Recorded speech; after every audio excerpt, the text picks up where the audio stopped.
Alhamdulillah Alhamdulillahilladzi an'ama alaina bi ni'matil imani wal islam. Wassalatu wassalamu ala ashrafil anam Sayyidina wa maulana Muhammadin wa ala alihi wa ashabihi masabihil ummati fi zalam. Ashhadu an la ilaha illallah wa ashhadu anna sayyidana Muhammadan abduhu wa rasuluh. Allahumma fasalli wa sallim wa barik ala sayyidina Muhammadin wa ala alihi wa sahbihi ajma'in.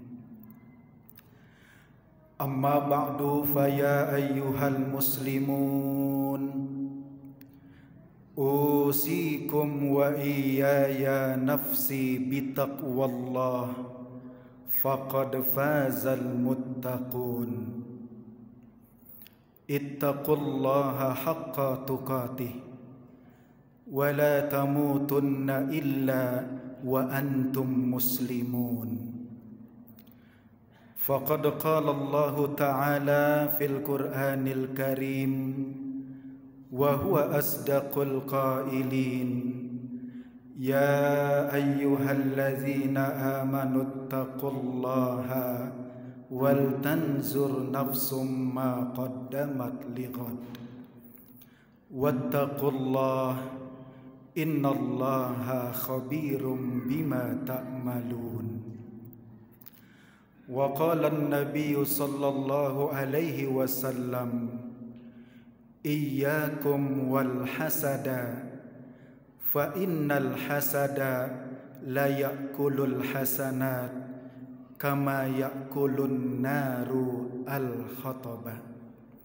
Sadaqallah wa sadaqa Rasulullah sallallahu alaihi wasallam. Ma'asyiral muslimin, jamaah salat Jumat rahimakumullah. Marilah pada kesempatan hari yang begitu mulia dan berkah, kita selalu meningkatkan keimanan dan ketakwaan kita kepada Allah Subhanahu wa ta'ala.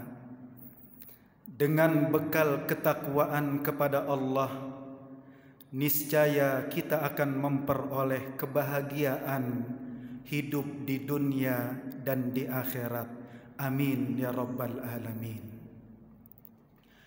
Ma'asyiral muslimin, jamaah salat Jumat rahimakumullah. Di dalam hadis dari baginda Rasulullah sallallahu alaihi wasallam yang diriwayatkan oleh Imam Ahmad, terdapat di dalam musnadnya, di mana Anas bin Malik menceritakan sebuah kejadian bersama baginda Rasulullah sallallahu alaihi wasallam. Pada suatu ketika baginda Rasulullah sedang duduk bersama sahabat-sahabat. Beliau bersabda, "Yatlu'u alaikumul ana rajulun min ahlil jannah." Wahai sahabat-sahabat, akan ada muncul datang seseorang laki-laki yang dia adalah calon penghuni surganya Allah Subhanahu wa ta'ala. Kemudian para sahabat pun penasaran, siapakah laki-laki tersebut yang diberikan pernyataan oleh baginda Rasul, calon ahlul jannah, penghuni surganya Allah Subhanahu wa ta'ala. Muncul seorang rajulun laki-laki dari golongan Ansor yang wajahnya masih basah terkena air bekas wudunya, dan kemudian dari lihyahnya, jenggotnya juga masih terlihat basah, menenteng sepasang sendal di tangan kirinya. Tidak begitu istimewa dari fisiknya, namun para sahabat penasaran kenapa laki-laki tersebut mendapatkan tempat yang istimewa, mendapatkan kenikmatan di akhirat, menjadi penghuni surganya Allah. Kemudian pada hari yang kedua, Rasul berkata demikian pula, yatlu'u alaikumul ana rajulun min ahlil jannah. Akan datang kepada kalian, muncul kepada kalian seseorang laki-laki yang dia nantinya menjadi penghuni surga. Sahabat bertanya-tanya, apakah orang tersebut rajin melaksanakan ibadah sholat? Apakah laki-laki tersebut seorang yang rajin melaksanakan ibadah puasa? Ataukah laki-laki tersebut seorang yang rajin memberikan sedekah yang luar biasa?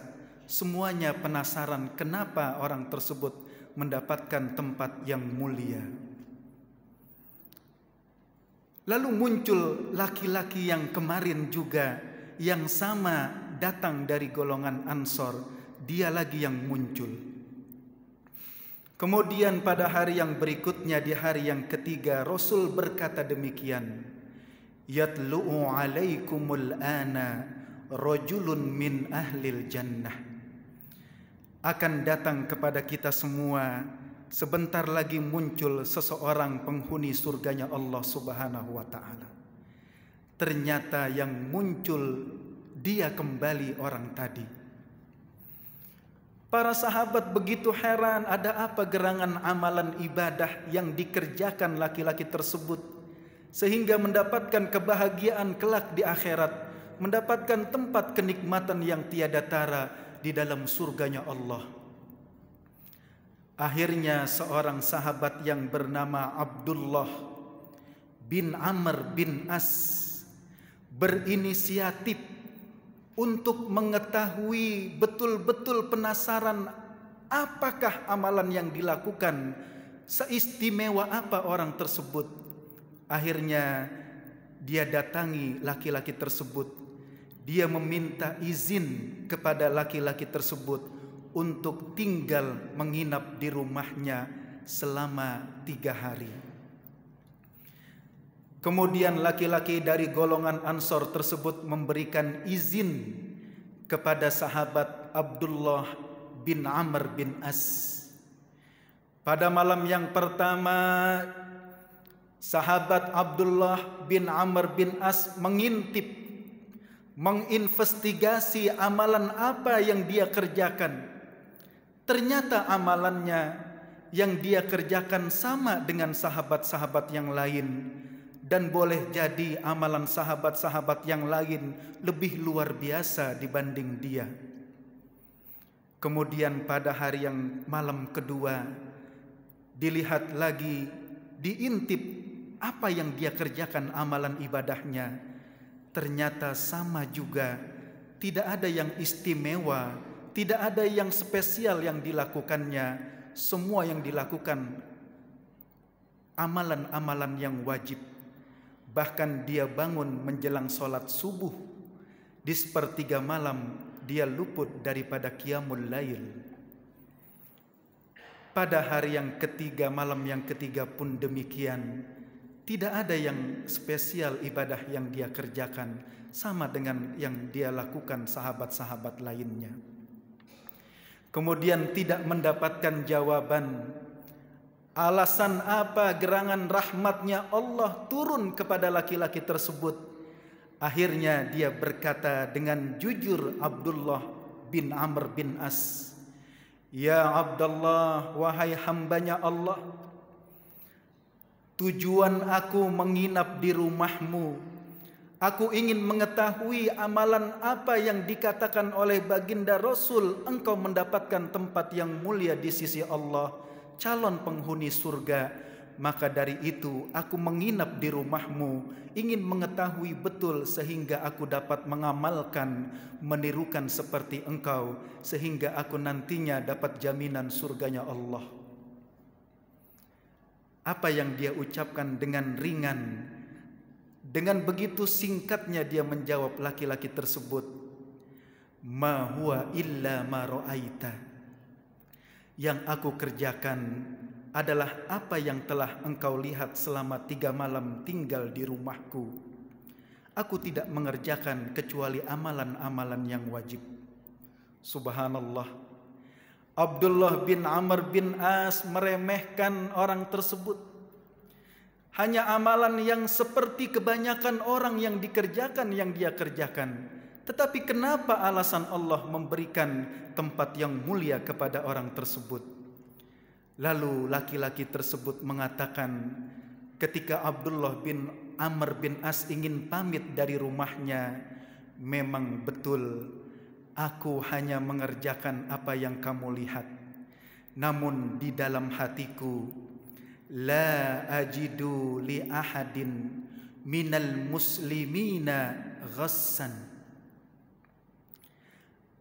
Amalanku adalah aku tidak menyimpan di dalam hatiku untuk berniat menzolimi kepada orang muslim yang lain. Aku tidak ada niat di dalam hatiku untuk berbuat keburukan kepada muslim yang lain, tidak ingin berbuat curang kepada muslim yang lain. Dan yang kedua, wala ahsudu ahadan li ahadin ala khairin a'tahu Allahu iyyahu. Dan yang kedua, hadirin yang dimuliakan Allah, tidak ada aku menyimpan di dalam hatiku rasa hasad, rasa iri, rasa dengki kepada saudara muslim yang lain. Maka dari itu aku berniat ketika saudaraku mendapatkan kenikmatan dari Allah, maka aku mendoakan kepada saudaraku senantiasa dia mendapatkan keberkahan dan limpahan rizki dari Allah berlipat-lipat kembali. Subhanallah, hadirin yang dimuliakan Allah.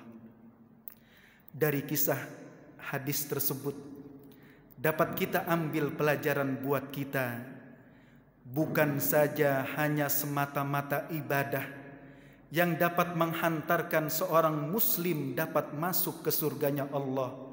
Namun daripada itu, hadirin sekalian, sifat yang mulia, akhlakul karimah, sayang kepada orang lain, tidak ada rasa iri dan dengki kepada orang lain, itu pun dapat menghantarkan kita untuk menuju mendapatkan tempat yang mulia di sisi Allah, mendapatkan surganya Allah Subhanahu wa ta'ala. Hadirin yang dirahmati Allah Subhanahu wa ta'ala, dalam khutbah yang singkat ini, Al-Fakir berpesan buat diri Al-Fakir sendiri dan buat jamaah sekalian, marilah sama-sama kita tumbuhkan dalam diri kita rasa rahmah, rasa kasih dan sayang kepada saudara-saudara kita muslim yang lain. Tidak ada dalam hati kita untuk mengatakan senang ketika saudara kita susah, dan kemudian susah ketika saudara kita senang. Tetapi kita senantiasa mendoakan ketika mereka mendapatkan kenikmatan, mudah-mudahan mereka saudara kita dijaga dan dilindungi oleh Allah Subhanahu wa ta'ala. Demikianlah khutbah singkat yang dapat Al-Fakir sampaikan. Mudah-mudahan kita berdoa kepada Allah Subhanahu wa ta'ala, di tahun baru nanti kita mendapatkan keberkahan dari Allah, ibadah kita semakin lebih rajin lagi, bacaan Al-Quran kita semakin meningkat setiap harinya, dan mudah-mudahan anak cucu keturunan kita dijadikan anak yang soleh dan solehah dan berakhlak mulia, mencontoh meniru akhlak baginda Rasulullah sallallahu alaihi wasallam. Barakallahu li wa lakum fil Qur'anil azim, wa nafa'ani wa iyyakum bima fihi minal ayati wa zikril hakim. وتقبل مني ومنكم تلاوته إنه هو السميع العليم واستغفروه إنه هو الغفور الرحيم.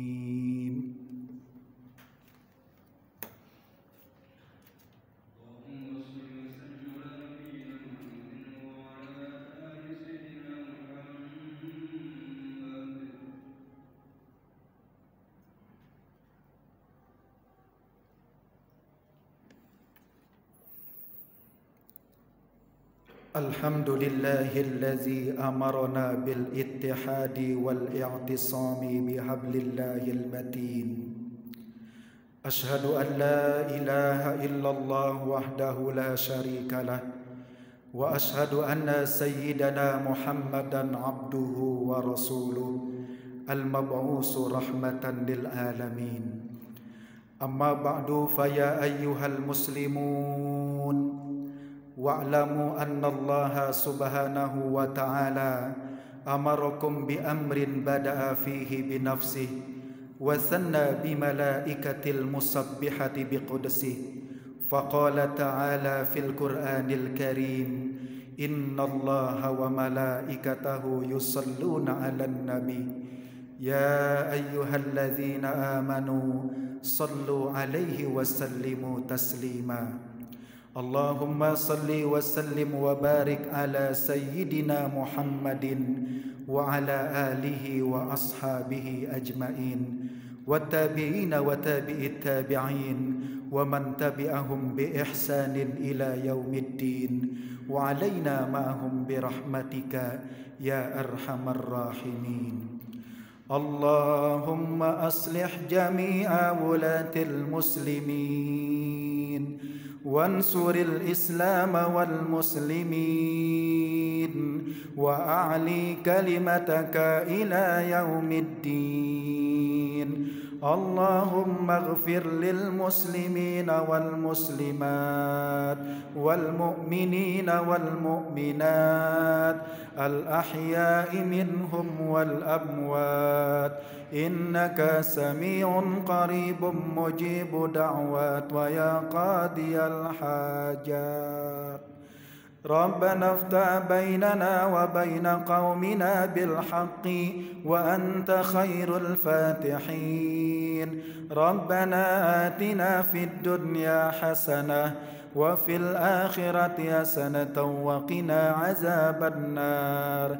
عباد الله إن الله يأمر بالعدل والإحسان وإيتاء ذي القربى وينهى عن الفحشاء والمنكر والبغي يعظكم لعلكم تذكرون. فاذكروا الله العظيم يذكركم واشكروه على نعمه يزدكم واسألوه من فضله يعطكم ولذكر الله أكبر. أقيموا الصلاة.